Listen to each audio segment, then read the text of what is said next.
My wife told me that she wanted to go on a date with another man. When I hired a detective, he found out that she had been cheating on me with him for a few months.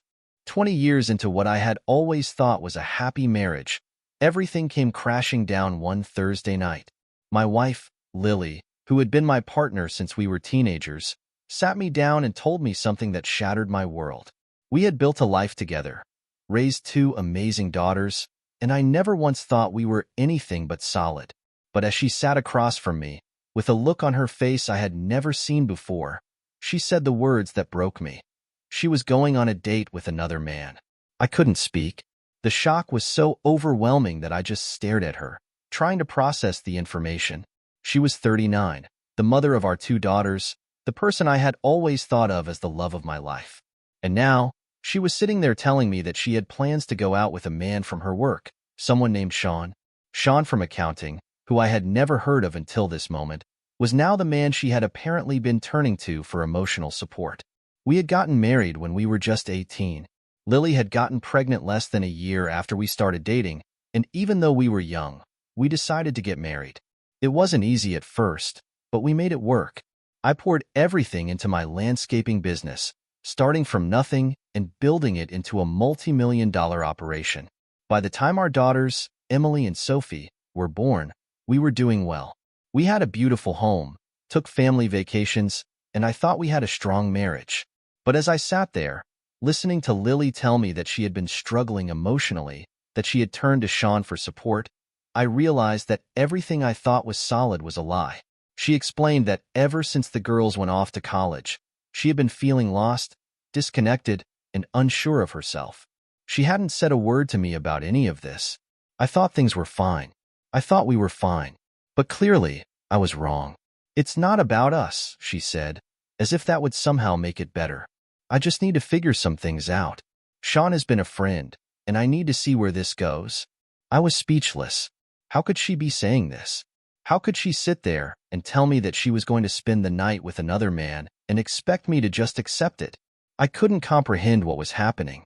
This was the woman I had built a life with, the mother of my children, the person I had trusted more than anyone in the world, and she was asking me to be okay with her going on a date with someone else.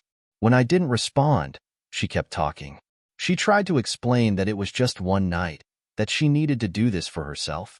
She said that she wasn't trying to hurt me, that she still loved me, but this was something she had to do. "I don't want to keep anything from you," she said. "I just want to be honest." Honest? That's what she called this? I wanted to scream at her. I wanted to tell her that this was betrayal, not honesty. But instead, I just sat there, numb. I finished my drink, stood up, and walked out of the room without a word.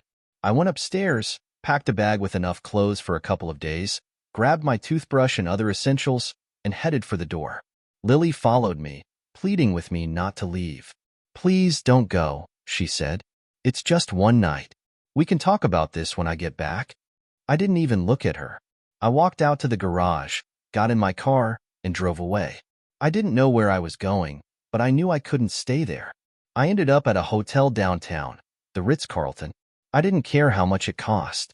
If I was going to be miserable, I was going to do it in comfort. Once I checked in, I blocked her number. I sent her one last message before doing so. "I'll be back on Saturday. Do whatever you need to do, but don't contact me." The next morning, I went to work like nothing had happened. I had a landscaping company to run, and I wasn't about to let this ruin everything I had built. But as soon as I walked into the office, I told my secretary, Amy, to block all calls from Lily. I didn't want to hear from her. I didn't want to see her. I just needed time to think. I sat in my office, staring out the window, trying to wrap my head around what was happening. How had I missed the signs? How had I not seen that something was wrong? I thought we had a good marriage. I thought she was happy. But clearly, I had been blind. At lunch, I called my brother, Adam. He worked as a detective in the city, and I needed his help. "Adam," I said, "I need you to find out everything you can about this guy Lily's seeing. His name's Sean, and he works with her. I need to know who he is, where he lives, everything." Adam didn't ask any questions. He just said, "I'll take care of it." That afternoon, he called me back. "I've got a PI who can follow them tonight," he said. "You'll have everything by tomorrow morning." I thanked him and hung up, feeling a little more in control. At least now I would know what was going on. That night, I couldn't stop thinking about it. Lily was out with this guy, and I had no idea what they were doing. Were they just having dinner? Were they laughing, talking, holding hands? Or was it more than that? I couldn't stand the thought of it. The idea of her with someone else made me sick to my stomach. I needed to do something. I couldn't just sit in that hotel room, feeling helpless. So I called up an old friend, Nick. Nick had been through a rough divorce a few years back, and I remembered him telling me about how he had started using escorts after it was over. I wasn't looking for a relationship, but I needed something to take my mind off things. Nick gave me the number of an escort service he had used, and within an hour, I had set up a meeting with a woman named Jessica. She was going to meet me at the hotel the next night. I told her I just wanted someone to have dinner with, someone to talk to, but if Lily showed up, I wanted Jessica to act like she was my girlfriend.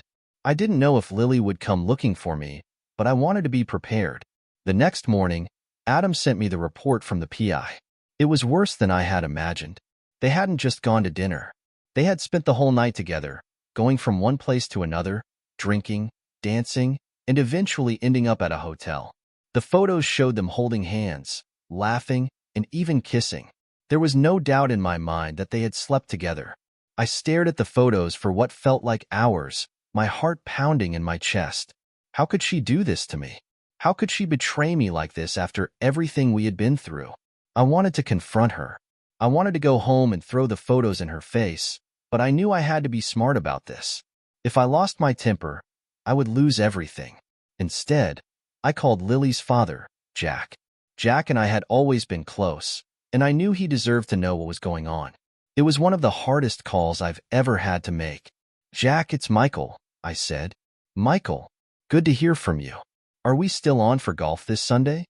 "I don't know, Jack. There's something I need to tell you. It's about Lily." There was a long pause on the other end of the line. "What about Lily?" he asked, his voice tense. She's with someone else. A guy from work. I've got photos. They were together last night." Jack was silent for a moment, and then he said, "Are you sure? This doesn't sound like Lily." "I'm sure," I said, my voice breaking. "I've got a private investigator following them. I have pictures, Jack." "I'm sorry." Jack let out a long sigh. "I don't know what to say, Michael. I never thought Lily would do something like this." "Neither did I." We sat in silence for a while before Jack finally said, "What are you going to do?" "I don't know," I admitted, "but I thought you should know. Thank you for telling me." "I'm so sorry, Michael. I'll talk to you later, Jack." I hung up the phone, feeling a strange mix of emotions. I was angry, devastated, and completely lost. I didn't know what to do next. That afternoon, I met Jessica at the hotel. We had dinner in the hotel restaurant, and for a few hours, I almost forgot about everything that was happening. She was funny, smart, and beautiful, and for a little while, I felt like things might be okay. But when we went back to my room, the reality of the situation hit me all over again. I was here with an escort, trying to numb the pain of my wife's betrayal. This wasn't who I was. This wasn't who I wanted to be. We spent the night together, but it didn't make me feel any better. In fact, it made me feel worse. I knew I was only doing it out of spite, trying to hurt Lily the way she had hurt me. The next day, I went home. Lily was there, waiting for me. She looked nervous, like she didn't know what to expect. "Michael, I'm sorry," she said as soon as I walked in the door. "Nothing happened. It was just dinner." I didn't say anything. I just walked past her and went upstairs to the bedroom. I needed time to think. Later that night, she came up to the bedroom and tried to talk to me again. "Michael, I love you. I'm sorry for what happened. Can we please talk about this?" I finally looked at her, my expression cold. "There's nothing to talk about," I said. "You made your choice." Tears welled up in her eyes, but I didn't care. She had destroyed everything, and there was no coming back from that. For the next few weeks, things were tense between us. We barely spoke, and when we did, it was brief and strained. I couldn't bring myself to forgive her, and I didn't know if I ever would. Then, one night, she asked me to go to counseling with her. "I know I messed up," she said, "but I love you, and I want to fix this. Please, Michael, Let's try counseling. I was reluctant, but part of me still loved her, despite everything. So I agreed. We started going to counseling twice a week, and for a while, it seemed like things might get better.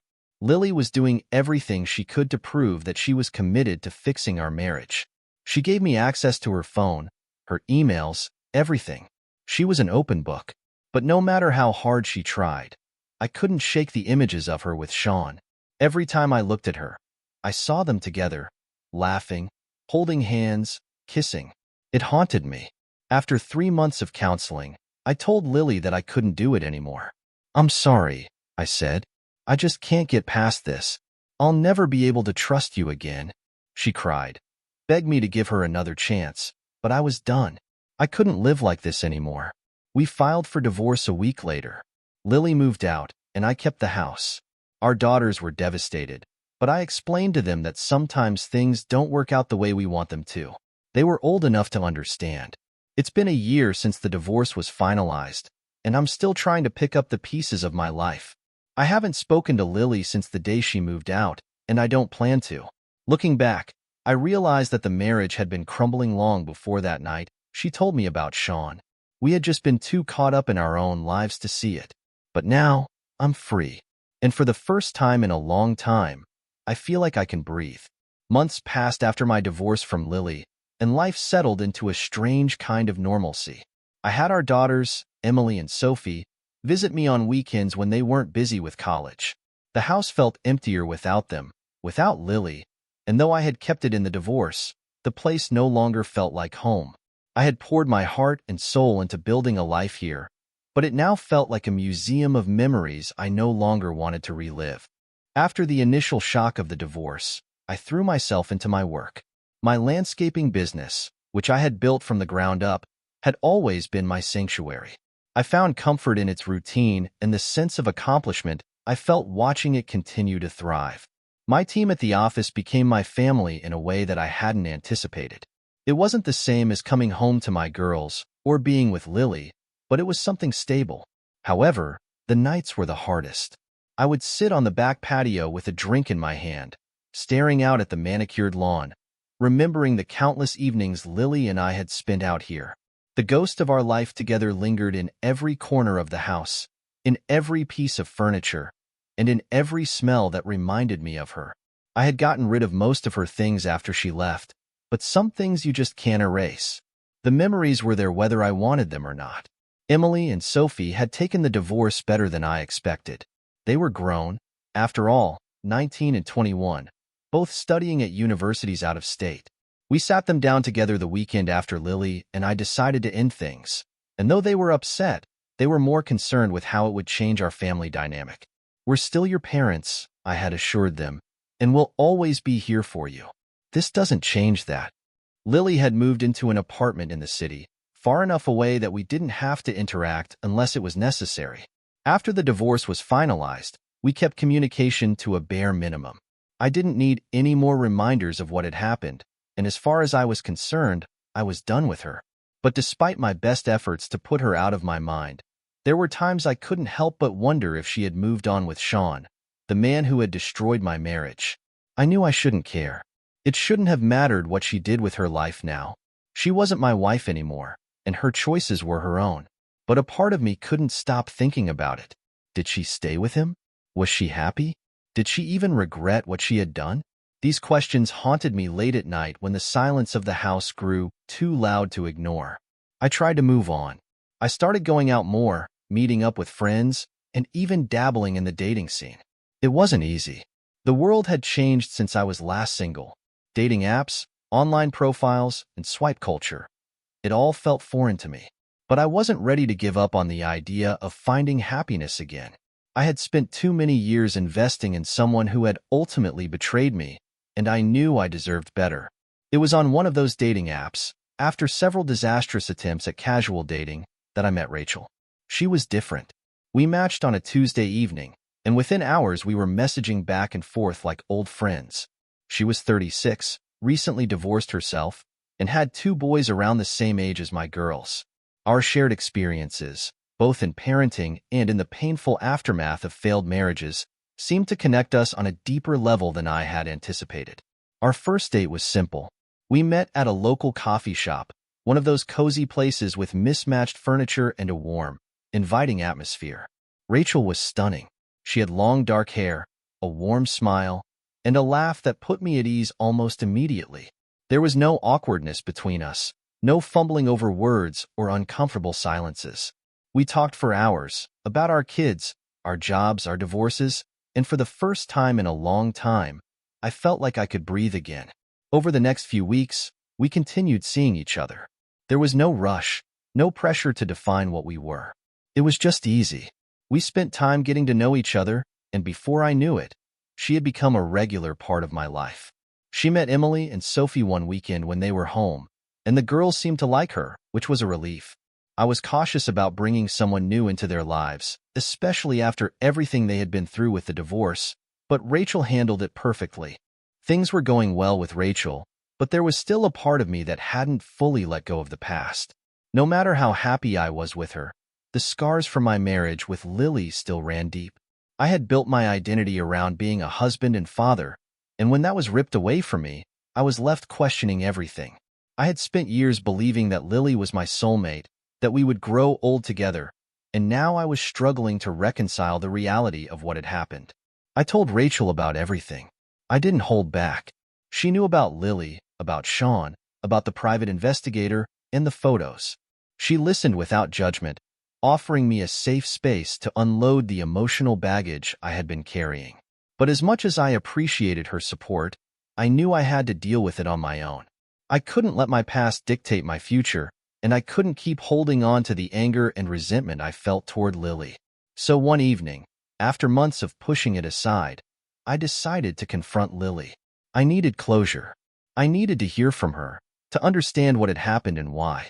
I needed to know if she had any regrets, if she had realized the damage she had caused. It wasn't about getting back together. I had long since accepted that we were done, but I needed answers for my own peace of mind. I texted her, asking if we could meet for coffee. To my surprise, she agreed. We hadn't spoken outside of necessary logistics regarding our daughters since the divorce, so I wasn't sure how she would react. But she seemed open to the idea. We met at the same coffee shop where I had my first date with Rachel. It felt strange being there, sitting across from Lily, knowing how much had changed between us. She looked different, thinner, more tired, but still the same woman I had loved for so many years. As soon as we sat down, I could feel the tension in the air. Neither of us knew where to begin. Finally, I broke the silence. "I'm not here to fight," I said. "I just need to understand. Why did you do it? Why Sean?" Lily stared into her coffee cup for a long time before answering. "I don't know," she admitted, her voice barely above a whisper. "I was lost. I was struggling with the girls leaving, with getting older, and I didn't know how to talk to you about it. Sean was there. He listened. He made me feel like I wasn't invisible." I nodded, trying to keep my emotions in check. "But you didn't even give me a chance," I said. "You didn't tell me any of this. You just went straight to him." "I know," she whispered, her eyes filling with tears. "And I'm so sorry. I didn't know how to handle what I was feeling. I never wanted to hurt you, Michael. I never wanted to destroy our family. But by the time I realized what I had done, it was too late." I looked at her, the woman I had spent 2 decades of my life with, and I realized something. I wasn't angry anymore. I wasn't even sad. I was just tired. Tired of carrying the weight of her betrayal. Tired of letting it control my life. I didn't need her to explain herself anymore. I didn't need closure from her. I had already found it within myself. "I've moved on," I said finally. "I'm with someone now. Her name is Rachel, and she makes me happy. I'm not here to reopen old wounds. I just wanted to hear it from you." Lily nodded, wiping away a tear. "I'm glad you're happy," she said softly. "You deserve that." We sat in silence for a while longer before I stood up to leave. "Take care of yourself, Lily," I said. "You too, Michael," she replied, her voice heavy with the weight of everything left unsaid. As I walked out of the coffee shop, I felt a sense of relief wash over me. I had gotten what I needed. I didn't hate Lily anymore. I didn't love her either. She was simply a part of my past, a chapter that had closed. And as I left that chapter behind, I felt lighter, ready to move forward with my life. Rachel and I grew closer over the following months. Our relationship became more serious, and though I was cautious about rushing into anything, I could see a future with her. She was patient, understanding, and supportive in ways I hadn't even realized I needed. It was different from what I had with Lily, but in the best possible way. My daughters, too, had adjusted to the changes in our family. They were thriving in their respective universities, and our relationship remained strong despite everything that had happened. I made a point to be there for them as much as possible, whether it was flying out to visit them or having long phone calls to catch up on their lives. They were my priority, and seeing them happy gave me a sense of peace that nothing else could. As the first year of my new life came to a close, I found myself reflecting on how far I had come. The pain of Lily's betrayal had once consumed me, but now it was a distant memory. I had rebuilt my life from the ground up, just as I had done with my business all those years ago. I had found love again, not just with Rachel, but within myself. I had learned to trust again, to forgive, and most importantly, to let go. Lily was no longer the center of my world. She was simply a part of my story, a chapter that had shaped me but no longer defined me. And as I stood on the patio one evening, looking out at the lawn I had meticulously cared for over the years, I realized that I was ready for whatever came next. The future was uncertain, but for the first time in a long time, I wasn't afraid. I had faced my worst fears, betrayal, heartbreak, loss, and I had come out stronger on the other side.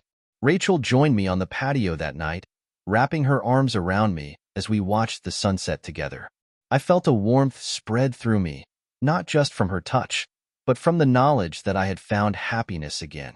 "I love you," she whispered, and for the first time in a long time, I felt completely at peace. "I love you too," I replied, knowing that this was just the beginning of a new chapter, one filled with love, trust, and a future that I was finally ready to embrace. The second year after my divorce from Lily felt like the start of a new life. I had left behind the anger, the heartbreak, and the resentment that had weighed me down for so long. It was like emerging from a storm, blinking in the sunlight, unsure of what lay ahead but grateful to have made it through. Rachel had become an integral part of my life. We were inseparable. It wasn't the wild, all-consuming love I'd had with Lily in our younger years, but it was something better, more mature, more grounded. There was a steadiness to our relationship, a kind of quiet understanding that didn't need grand gestures or endless declarations of love. We were simply content to be together. Her two sons, Jake and Noah, had also become like family to me. They were both a little younger than Emily and Sophie, and though I had initially worried about how our children would mesh, it turned out that I had nothing to fear. The kids got along well, and I often found myself looking forward to our weekends together when the whole makeshift family would gather. Whether it was having dinner, going out for ice cream, or simply hanging around the house, the sense of camaraderie and love filled the empty spaces in my heart. I hadn't expected to feel like this again. After the way things had ended with Lily, I thought a part of me had been irreparably damaged. I thought I would always carry the weight of that betrayal, that my trust and love had been fundamentally shattered. But Rachel had proven me wrong. Her love wasn't the kind that demanded grand sacrifices or dramatic promises. It was a steady presence, something I could rely on every day. She loved me for who I was, flaws and all, and that gave me the courage to believe in love again. But even though things were going well, life had a way of reminding me that the past was never too far behind. One day, out of the blue, I received a call from Lily. It had been months since we'd spoken. After our final conversation in that coffee shop where I had told her I was moving on, we had kept our distance, communicating only when necessary about our daughters. Hearing her voice now, after all this time, brought a flood of old memories back to the surface. "Michael," she said, her voice hesitant, "I know it's been a while, but there's something I need to talk to you about. Can we meet?" I wasn't sure how to feel. Part of me didn't want to dredge up old wounds. I had already found peace, and I didn't want to risk reopening the scars. But another part of me was curious. What could she possibly have to say now? "Okay," I replied after a long pause. "We can meet." "Where?"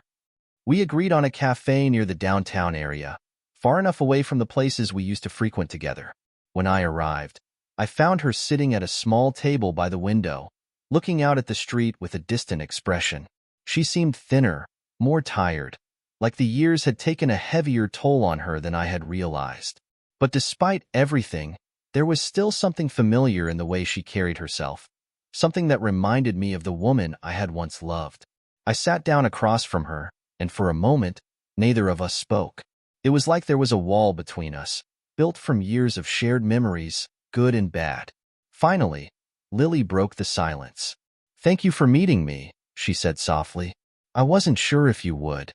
I nodded, keeping my expression neutral. "What's this about, Lily?" She hesitated, as if searching for the right words. "I've been thinking a lot about everything that happened between us. About the divorce, about Sean, about everything. And I realized that I never really apologized to you. Not properly." Her words caught me off guard. "You don't have to apologize," I said. "It's been 2 years. We've both moved on." "I know," she replied, her voice shaky. "But that's just it. I don't think I ever really told you how sorry I am for what I did. I was selfish. I was confused and lost, and instead of turning to you, the person I should have trusted the most, I ran in the opposite direction. I hurt you in ways I can't take back, and I'll always regret that." I sat there, absorbing her words, unsure of how to respond. For so long, I had waited for this, an apology, some acknowledgement of the pain she had caused. But now that it was here, I didn't know what to do with it. It didn't bring me the closure I had expected because, in truth, I had already found that closure on my own. "I appreciate you saying that," I said after a while. "But like I said, it's been 2 years. I've moved on. You don't need to carry this guilt around forever." She looked down at her hands, twisting a napkin between her fingers. "Have you really moved on?" she asked, her voice barely audible. "I have," I said, without hesitation. "I'm happy with Rachel. I'm in a good place." At the mention of Rachel, a flicker of something passed across Lily's face. It was quick, too quick for me to decipher, but it was there. Was it jealousy? Regret? I couldn't tell. But whatever it was, it disappeared as quickly as it had come. "That's good," she said, forcing a small smile. "I'm glad you found someone who makes you happy. You deserve that." I nodded, and for the first time in a long time, I felt like we were on equal footing. There was no longer any bitterness or resentment between us, just two people who had once loved each other and had gone their separate ways. "Are you still with Sean?" I asked, surprising myself with the question. Lily shook her head. "No, that ended a while ago. It wasn't what I thought it would be." I didn't press her for details. It wasn't my business anymore, and honestly, I didn't care. What mattered was that I was free from the past, free from the weight of her betrayal. We sat in silence for a few more minutes before Lily stood up. "I should go," she said. "Thank you for listening. I just needed to say that." I nodded, watching her leave the cafe. As she walked away, I felt a strange sense of finality. This was it. The last piece of the puzzle had fallen into place, and now I could truly move on. As the months passed, Rachel and I grew closer, and our relationship deepened. She had become more than just my girlfriend. She was my partner, my confidant, my best friend. I had never felt this way before, not even with Lily. With Rachel, there were no pretenses, no hidden agendas. She loved me for who I was, and I loved her in return.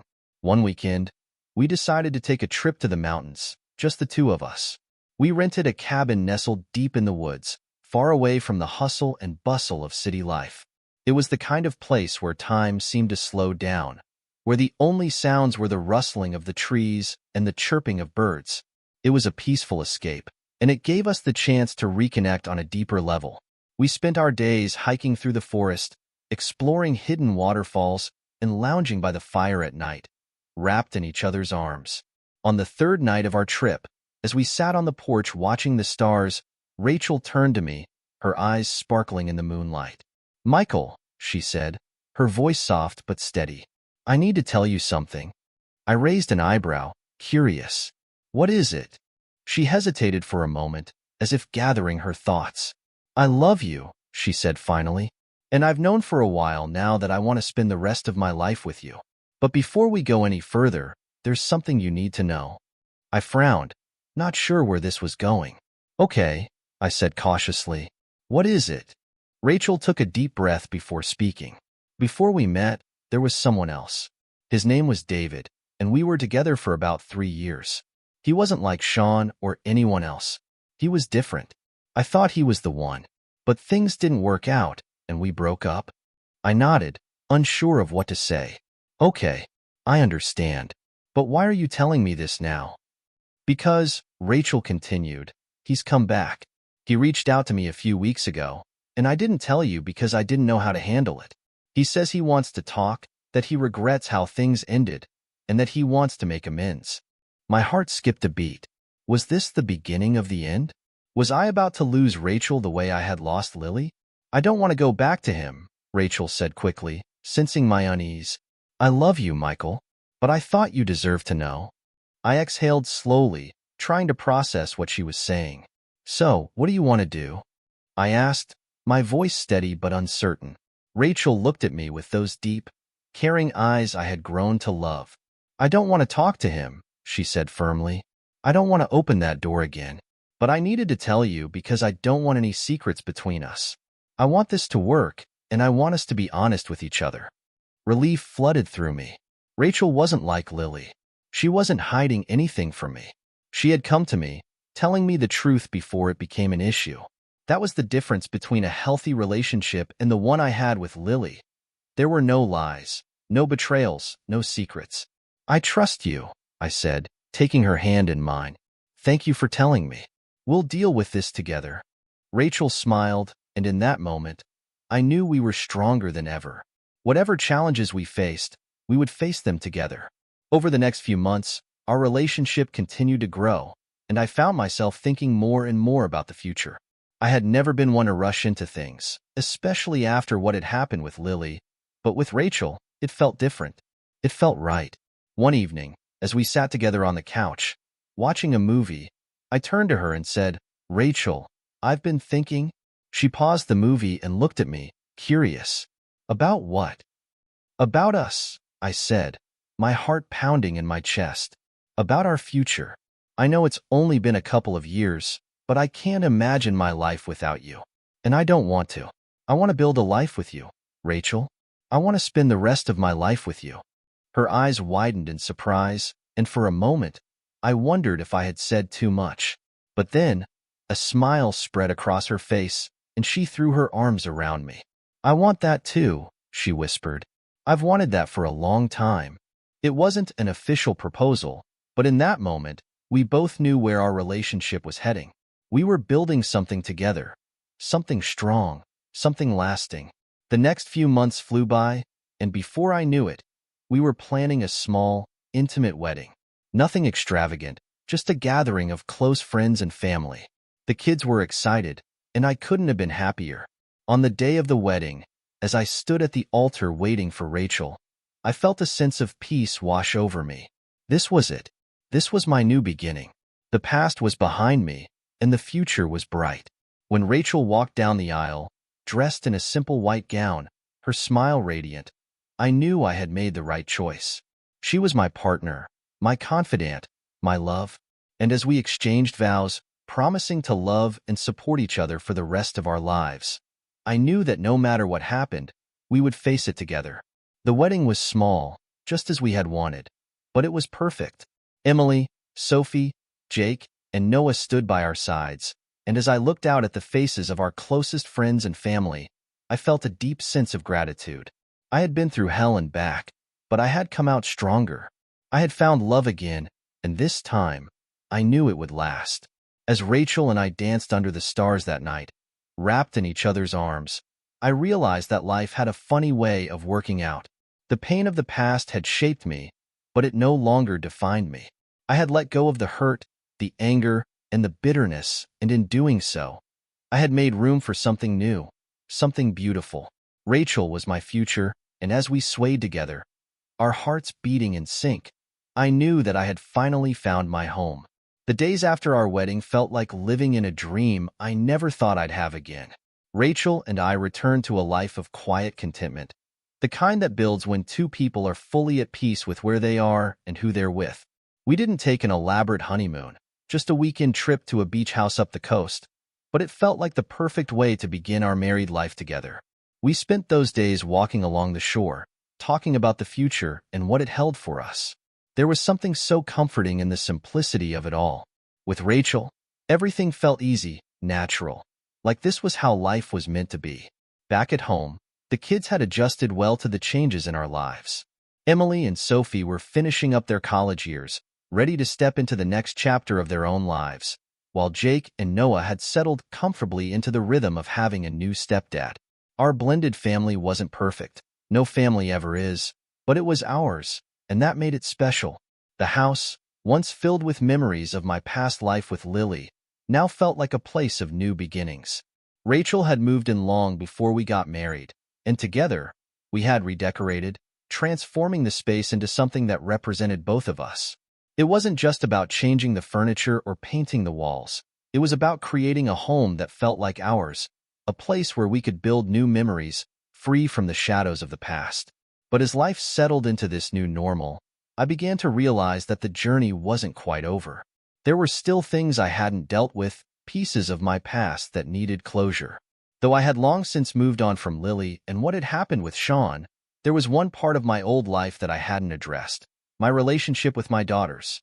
Emily and Sophie had handled the divorce better than I expected, but there had always been an unspoken tension between us. They had never fully opened up about how the breakup affected them, and I hadn't pushed them to talk about it. In the chaos of rebuilding my life, I hadn't taken the time to address how it had impacted theirs. One evening, after Rachel and I had returned from a dinner with friends, I found myself thinking about Emily and Sophie more than usual. They were both in their early 20s now, starting to navigate their own lives as young adults.